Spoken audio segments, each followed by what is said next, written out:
Hey gang, the world is burning. So let's talk about something frivolous to get our minds off of it. Welcome back to another edition of Toys I Did Not Own as a Kid. This is going to be a part 2. I just finished unboxing this guy. This is Headmaster Autobot Brainstorm. And I ran out of space. I made the rookie mistake of not clearing my phone, and I ran out of space, so the video ended abruptly, which is fine. We're going to do a two-part anyway, where we're just going to transform him and talk a little bit of history. We've already compared these two Headmaster sculpts. As it turns out, this is basically just a repaint of this blur sculpt, and then they added some more embellishments, and that includes his Headmaster buddy here. They're the same guy, just a little different color scheme, and of course a different face. So in our last video, we were talking a little bit of history, talking about how the Headmasters was basically one of the last-ditch efforts to keep the toy line alive. Headmasters and Target Masters were actually the way that it was, and the Headmasters were, of course, these little guys. It was a pilot. It was a ship that was piloted and, of course, turned into a robot. And then the pilot turns into the head of that robot, which was a great idea, in my opinion. It harkened back to the original Diaclone version of the Transformers.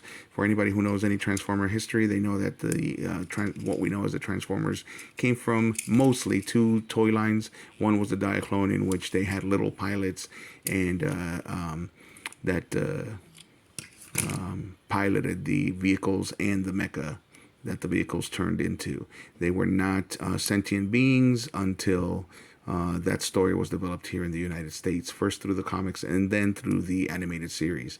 Not the first time that storyline actually gets used, but it's definitely the most known, at least for us here in the States. Okay, so this is the way that it looks as a vehicle. We're going to get to the transformation. First, we're going to have to remove that weapon again. And I am doing it with instructions because it's been a while since I transformed that blur. So bear with me. And this is supposed to go back here, all the way back here. Seems like. Yes.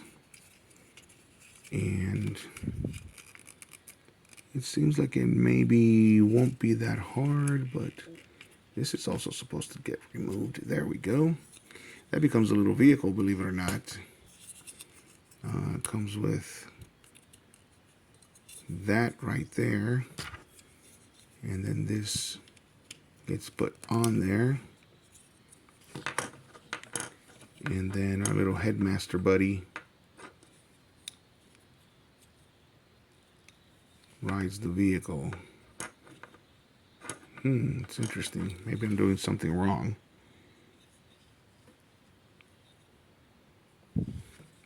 But he is supposed to... There's a little divot there for him to ride on.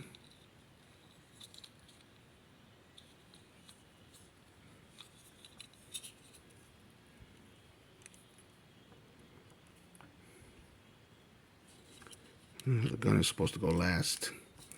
So this is the part of the video where you get to actually see me play with my toes, because as I figure it out, there we go.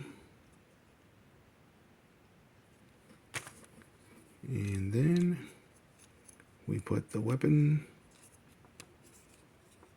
and there he is, riding a little miniature vehicle that has a problem standing up.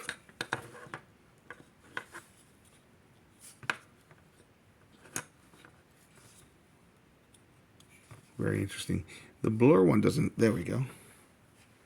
The blur one doesn't seem to have that problem.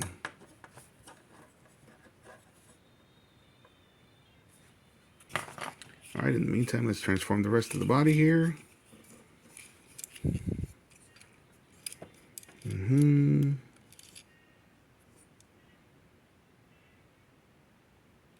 Oh, is this supposed to be a different...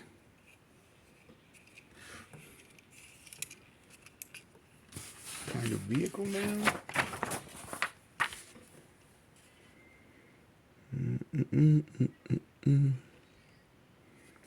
Oh, I went to page 2 by mistake. Okay, we got this up. And what do these do? These turn up to reveal the hands. Okay. And then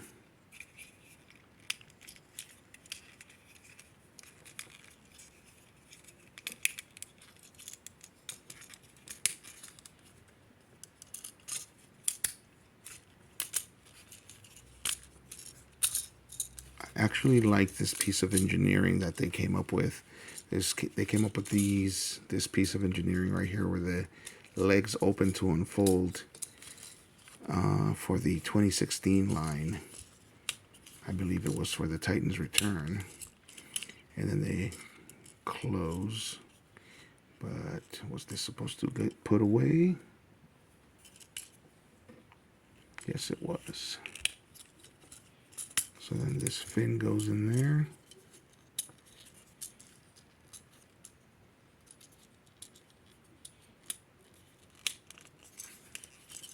And then this closes up. And I believe, what does this do?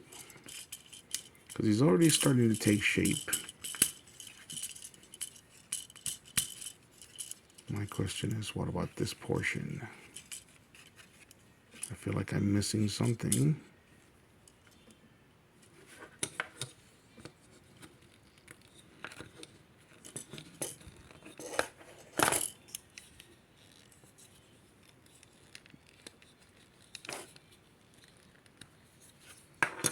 Let's see, what are we missing?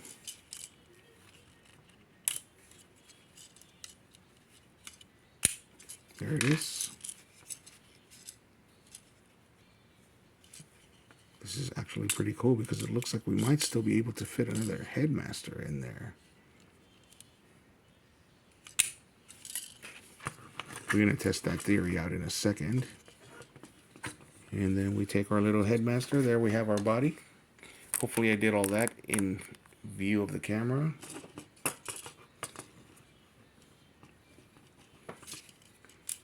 It's interesting that...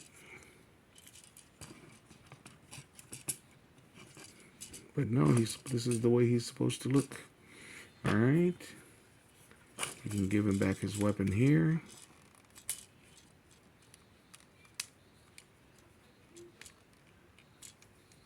Come on, get in there.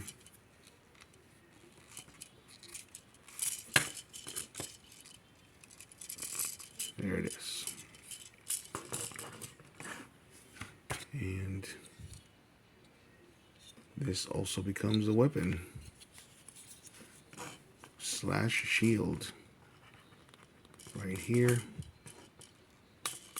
There we go. Kind of cumbersome.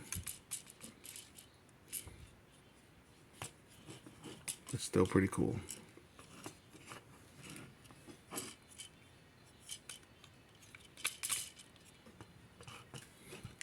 And now, of course, we take our little Headmaster guy and we transform him. It's a very difficult transformation, so please pay attention. There we go. And he goes in here.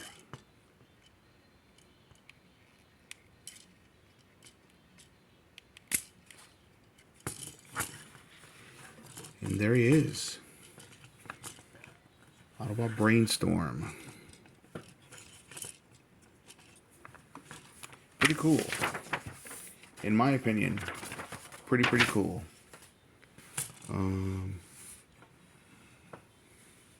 Let's give him a spin so you can see. This is weird that it just gets left like that.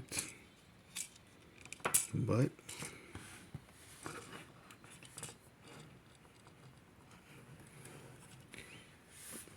he looks almost regal with all of that adornment on his arms. And the only thing that takes anything away from it for me is knowing that he is basically a retooling of this main sculpt. But the cool thing is, as I was saying earlier, we're going to test the theory. And we're going to open that up. And we're going to take another little Headmaster and see if it can ride in there.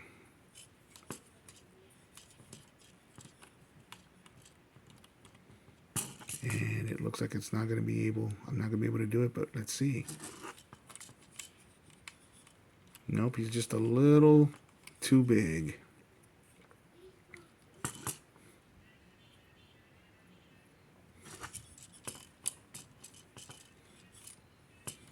He's just a little too big. It would have been really cool to see another Headmaster in there. But the cool thing about Headmasters is that you can take another Headmaster, especially with this one, since it's the same exact sculpt. And you can take away this guy. Because this is just a vehicle. This is just a body. The actual robot is these little guys. You can swap them.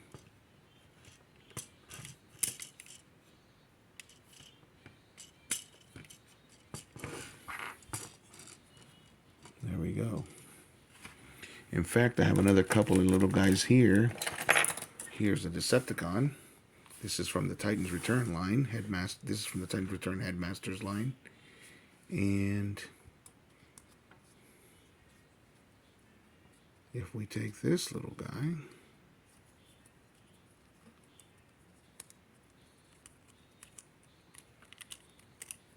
I always thought that that was supposed to be the purpose, that they bite off the head, you know, and destroy the other Headmaster, and then they take over, and then the evil Headmaster takes over.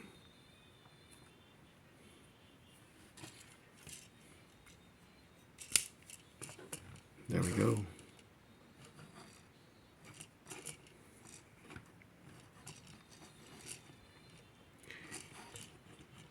So as long as you've got a Headmaster that actually can match, some of them are a little cumbersome if you put the wrong head on it, but so far these three have worked. So that's why I like the Headmasters as a toy gimmick.